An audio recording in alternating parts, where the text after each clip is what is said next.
Hi and welcome. My name is Cindy. Today I want to talk a little bit about neck and back pain, give you some ideas and some thoughts on how to alleviate and hopefully eliminate back pain and neck pain altogether.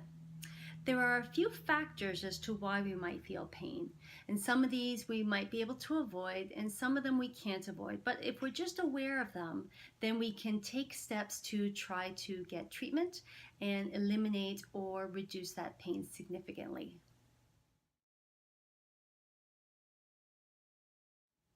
So, some of the factors we may experience include injuries. We may get an injury from picking up something heavy. We might have played sports and gotten a sprain or a strain from that injury. We might have gotten an injury in an accident. We might have been hit in an accident.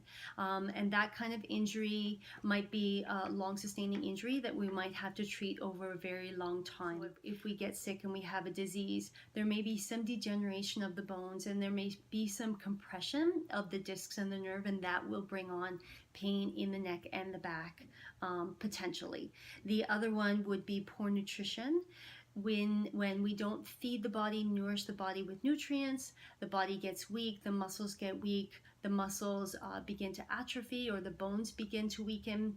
And again, we don't have enough strength to keep our body tall and to help avoid that compression that might happen down the line. And finally, we hear this all the time, but lack of exercise and a sedentary lifestyle. It just is a big main component for feeling ongoing chronic pain. So we want to make sure that we are moving, even if it's just getting out and walking gently, but moving every day if we can.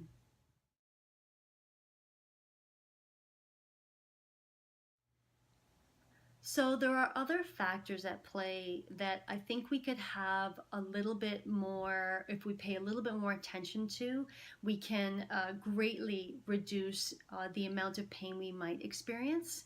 And the biggest one, the first one, and the most important one, I think, is stress.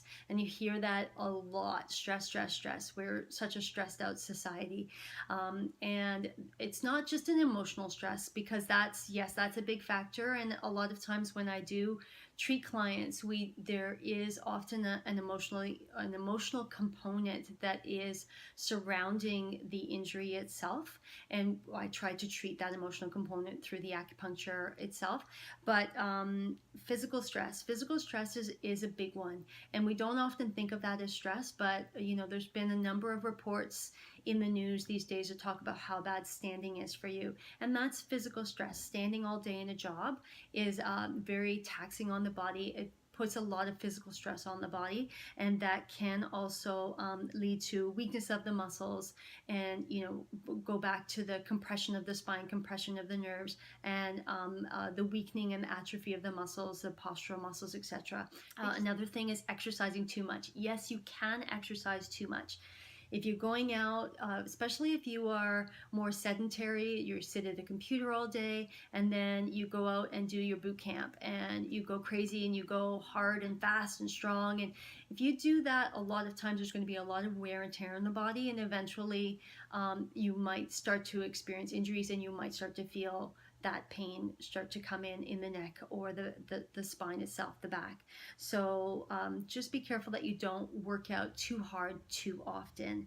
And then the other one is sitting in front of a computer screen, and I know that that's a really hard one for most people that have that job, that sit in front of the computer screen.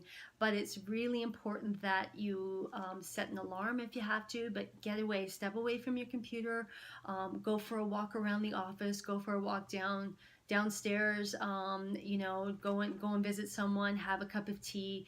Just get away, breathe and move, and so that you're not so sedentary.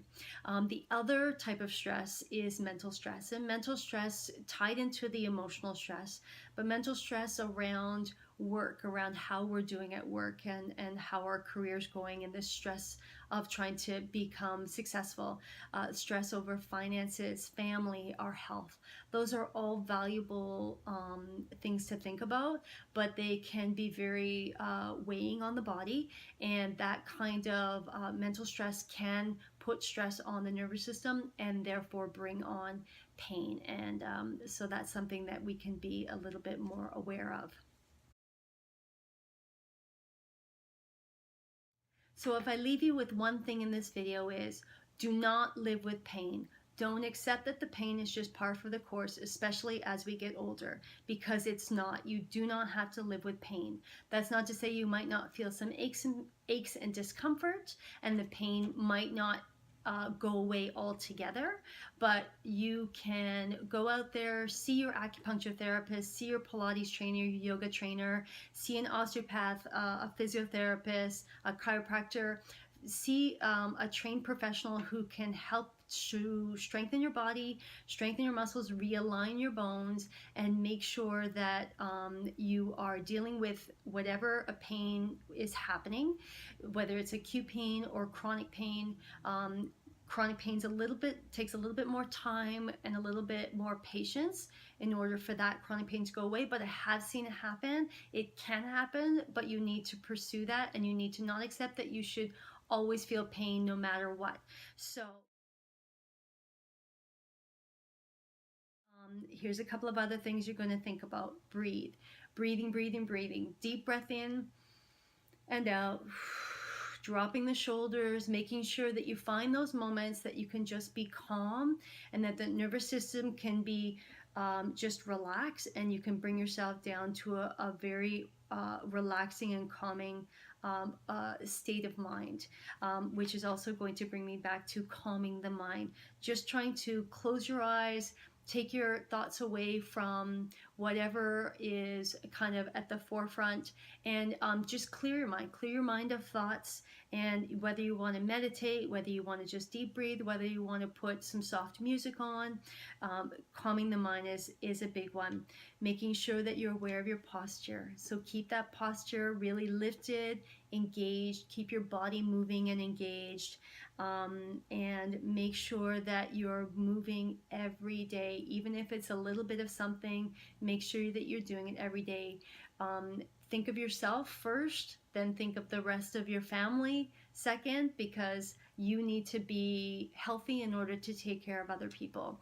So I hope this finds you well. I hope that you can find someone to help you if you need, and I wish you all the best of health. Thank you.